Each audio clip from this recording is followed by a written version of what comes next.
Hey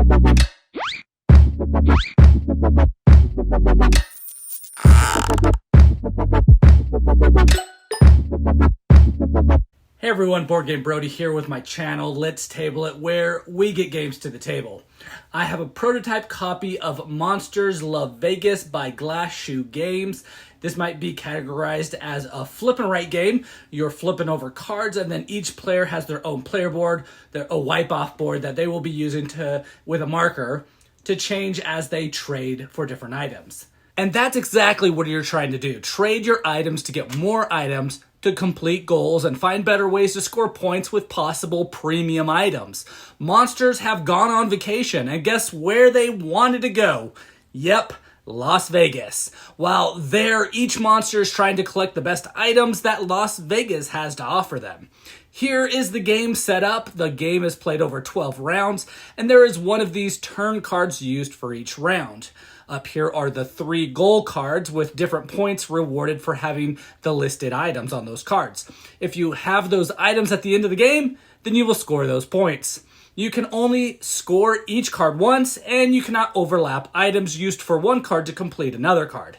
There are 9 trade cards which will form your possible trades that you can perform throughout the game, and they will always be in a 3x3 grid.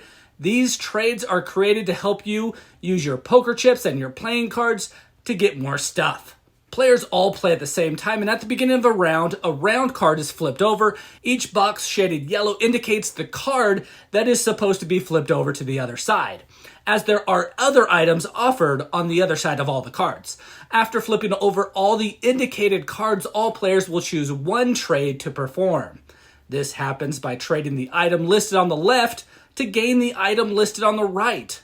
All cards list 2 possible trades, usually one focusing on using your poker chips or other items, and the other focusing on your playing cards.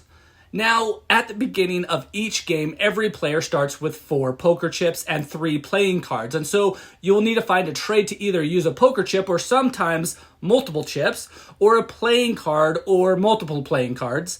These items you can consider to be the most accepted items used in the trades, and there are trades that will give you more of these items if you run out of them and don't want to trade all your other items at that time.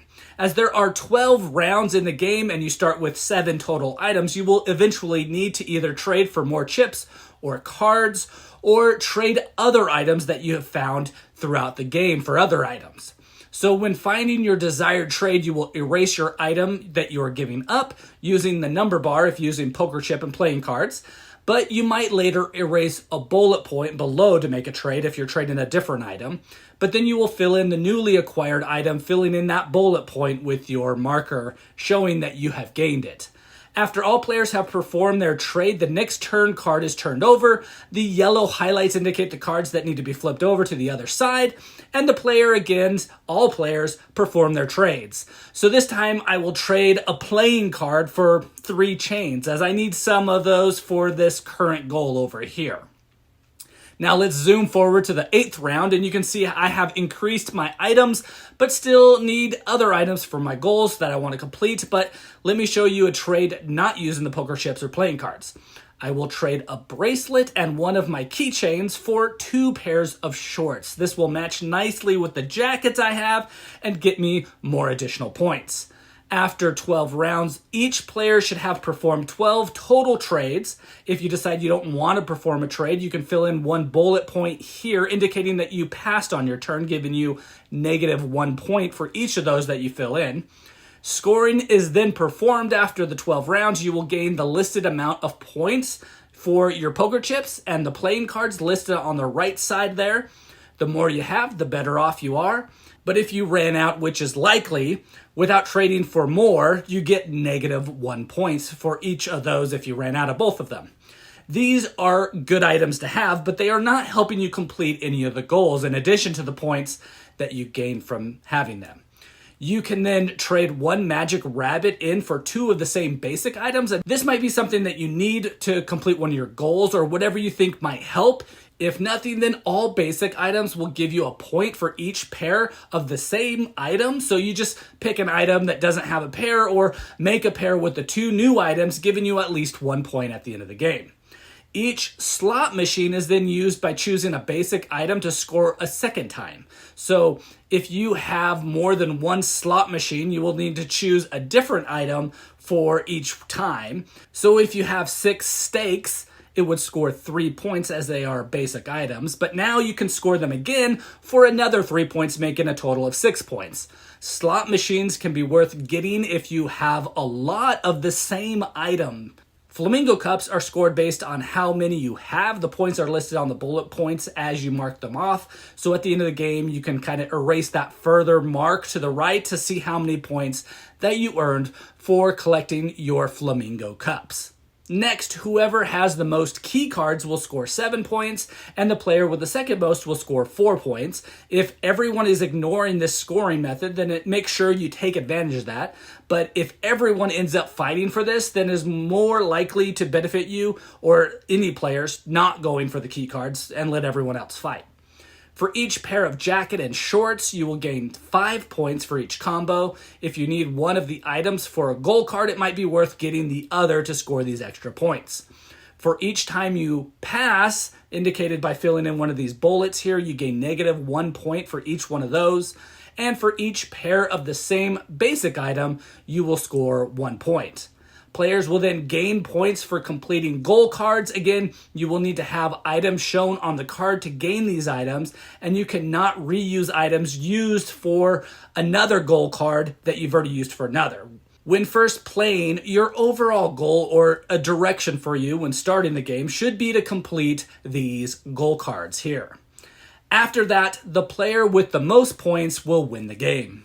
And, well, that's Monsters Love Vegas. It's a fast-playing game of performing trades that will hopefully benefit you at the end. Each trade listed on the cards are a good trade, but you are trying to choose the trade that will help you more than just one of them that might just help with one scoring method. You're trying to get ones that can help you with more. You're trying to complete the goals as well, but also make sure that you make pairs for those basic items to gain more points.